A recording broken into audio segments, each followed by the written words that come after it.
ধারাবাহিকে শুরুতে আমরা দেখতে পাই সাক্ষ্য গাড়ি নিয়ে বস্তিতে যায় এবং অনেকগুলো ফল হাতে নিয়ে গাড়ি থেকে নামতেই অপর পাশ থেকে ঝিলের বন্ধু সাক্ষ্যকে দেখে দৌড়ে গিয়ে ঝিলকে বলে, ঝিল, তোর বর আসছে। পরক্ষণে ঝিল বলে, এমন বাজে কথা কেন বলছিস? তাছাড়া ও এখানে কেন আসছে? এদিকে ঝিলের ঘরে বস্তির কাকিমারা দাঁড়িয়ে থাকায় ঝিলের কথা শুনে বলে, ওমা, তোর মুখে আবার একই কথা? তোদের তো বিয়ে হয়েছে, তাহলে বর বলবে না তো কি বলবে? তুই এমন করছিস কেন ঝিল? পরবর্তীতে মিনু বলে, দেখো, তুমি কিন্তু আজে বাজে কথা বলবে না। আগে জিজ্ঞেস করবে কেন এসেছে, তাছাড়া কোনো কথা বলবে না। পরক্ষণে সেখানে সাক্ষ্য চলে আসে আর ঝিল বলে, তুমি এখানে কেন এসেছ?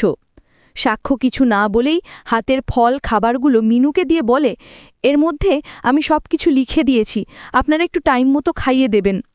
এদিকে ঝিল বারবার বলে চলেছে, তুমি এখানে কেন এসেছো? কি দরকার তোমার এখানে? তাছাড়া এই খাবারগুলো তুমি কেন আনতে গেছো? আমরা তো তোমার কাছে কোনো কিছু চাইনি। পরক্ষণে সাক্ষ্য বলে, দেখো, আমি একজন ডক্টর, আর একজন পেশেন্টের কোনগুলো দরকার আর কোনগুলো দরকার নয় সেগুলো আর খেয়াল রাখা আমার দায়িত্ব। সাক্ষ্যর কথা শুনে ঝিল হেসে বলে, তাহলে তুমি কি তোমার সব পেশেন্টের বাড়ি গিয়ে খাবার ফল দিয়ে আসো? সাক্ষ্য বলে, সব পেশেন্ট কি আমার? এই কথাটা বলতে চুপ হয়ে যায় আর মিনুকে বলে, আপনার মেয়েকে আর ভালো কিছু যাই দিয়ে থাকেন না কেন, শিক্ষা দিতে পারেননি। কেউ বাড়িতে আসলে তার সাথে কিভাবে কথা বলতে হয় সেটুকু শিখতে পারেনি। কাল ঠিক 12টায় ওর চেক আপ আসে, আপনারা ওকে নিয়ে যাবেন। ওর যা যা লাগে আমি সময় মতো সব পাঠিয়ে দেব। তাছাড়া ঝিলের শরীরটা খুব দুর্বল, ওকে টাইম টু টাইম খাওয়াতে হবে। তাছাড়া আমি ওর টিউমারটা পরীক্ষা করতে পাঠিয়েছি, আশা করি সবটা ভালোই হবে।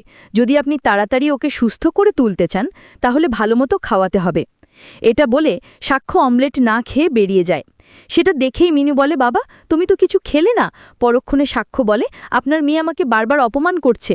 এখানে আসলে আপনারা বারবার আমাকে সন্দেহ করেন, আর অমলেট খেতে দিলে আমি সেই অমলেট খাবো, এটা কখনো হয়? এটা বলেই ঘর থেকে বেরিয়ে যায়। পরের সিনে আমরা দেখি মিনু এবং মিলি সাক্ষ্যদের বাড়ি যেতেই সাক্ষ্যর ঠাম্মি বলে, তোমাদের তো বড় বোমা সেই কখন আসার কথা বলেছে, তাহলে এত দেরি হলো কেন? তখন মিনু বলে, আসলে আমার মেয়েটা তো খুব অসুস্থ, তাই ওকে রান্নাবান্না করে খাই একটু সময় লাগলো। পরক্ষণে কাকিমা বলে, সব খাবার তো আমাদের বাড়ি থেকে যাচ্ছে, তাহলে তোমাদের আবার সমস্যা কিসের? তখন মিলি বলে, মেজুমামি, আমরা তো ঝিলের বরকে খাবার পাঠাতে বলিনি, নিজে থেকে উনি সব নিয়ে যাচ্ছে, এতে আমাদের তো কোনো দোষ নেই। মিলির মুখে বোরের কথা শুনে আমি তো কাকিমা বলে, এই, তুমি বোর কাকে বলছো? যে বিয়েটা জোর করে চাপানো হয়েছে সেটা বোর কিভাবে হয়? মিলি বলে, যেহেতু ওদের এখনও ডিভোর্স হয়নি তাই ওরা এখনও স্বামী স্ত্রী, সেই সূত্রে আমি কথাটা বলেছি। পরবর্তীতে সাক্ষ্যর দাদু বলে, দেখো, আমি তোমাদের বেশি সময় নিতে চাই না। যে কথা বলার জন্য দেখেছি, তাড়াতাড়ি তোমার মেয়ের আর আমাদের বাড়ির ছেলের ডিভোর্সটা করিয়ে দাও।